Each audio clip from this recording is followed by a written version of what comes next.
Katzand tot aan Breskens, aan het Noordzeestrand. Je moet er niet aan twijfelen, het ligt nog net in Nederland. Maar ook in Groeden en in Zwin en in Nieuwvliet zingen we met z'n allen dit Zeeuws-Vlaams vakantielied.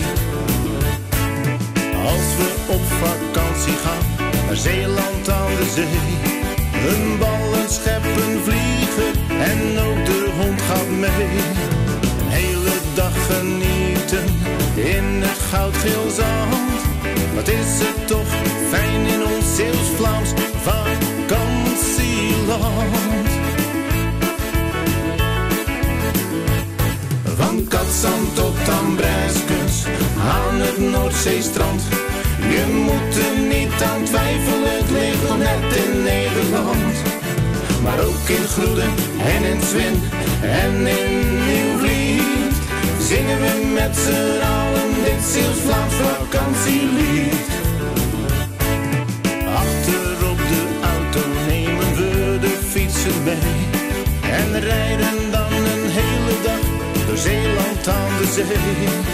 Het is daar heerlijk rijden door de duinen langs het strand.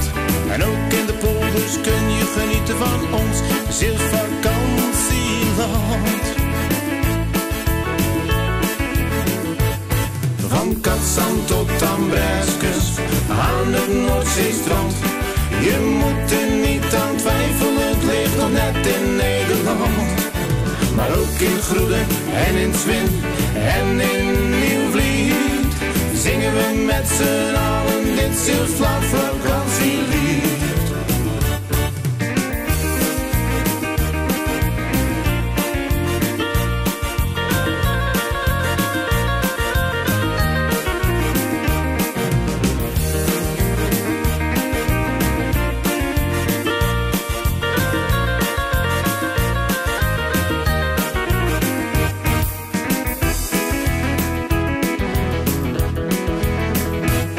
Ten slotte over het eten hebben we het nog niet gehad.